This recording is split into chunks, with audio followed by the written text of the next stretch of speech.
It's a big year for unionization efforts at companies that have been incredibly opposed to them historically. Now coming to a Starbucks near you, with 50 Starbucks workers in New York trying to form a union, which would be the first at Starbucks. Obviously, is a major change in the US. You can see here they have their organizing committee letter that was sent to Starbucks. So we want to give you some details about why they feel they needed to unionize and what they are likely to face.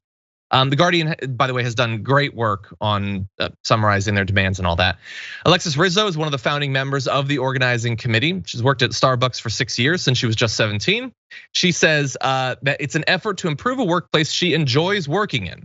So she wants it to be better for the workers and for the employees, but enjoys Starbucks.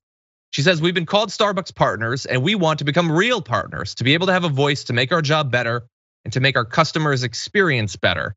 She and other workers have emphasized that Starbucks has a problem of chronic understaffing, lack of seniority pay, and communications problems between workers and corporate as some of the issues workers seek to resolve through organizing a union. There's another employee who's been working at Starbucks for just 1 month, but said understaffing has been a major problem, saying we end up with customers waiting in line for half an hour to an hour for their drinks, which is not acceptable, and I would not do it.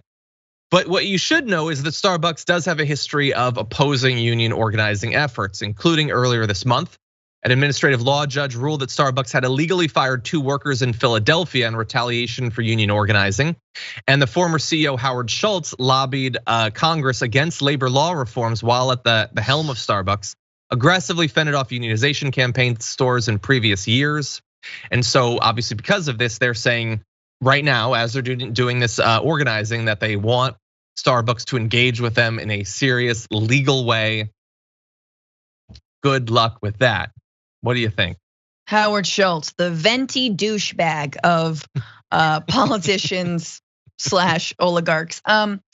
Yeah, good on Starbucks employees. I was recently in a Starbucks. I don't go often, but when you're on a little road trip, there's nothing around and you gotta pee. So, and you get your like whatever it is, your cold brew, creamy cold brew, very good. And there was a sign. And it said, we're looking for partners. Like we're looking for, employees. We're looking for people to work for us. And you get a free subscription to Spotify.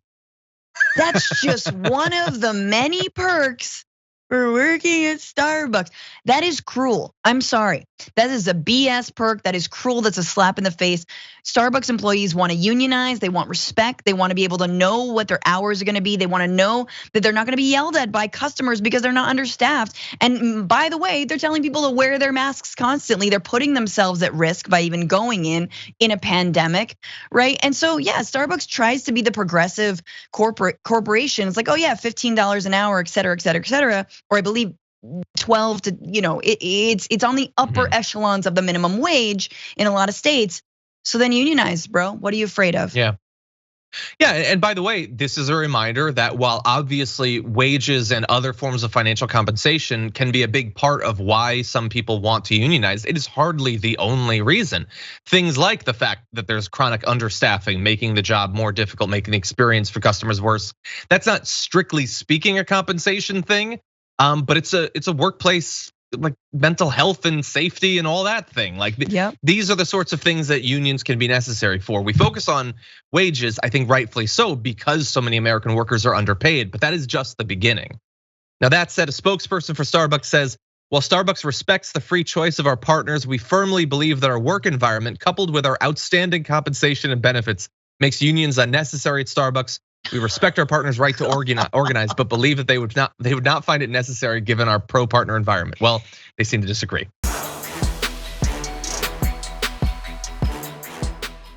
For more political news breakdowns, interviews, stories of activism, and me trying my hardest to care about the occasional big celebrity news story, subscribe to our YouTube channel at youtube.com/thedamagereport.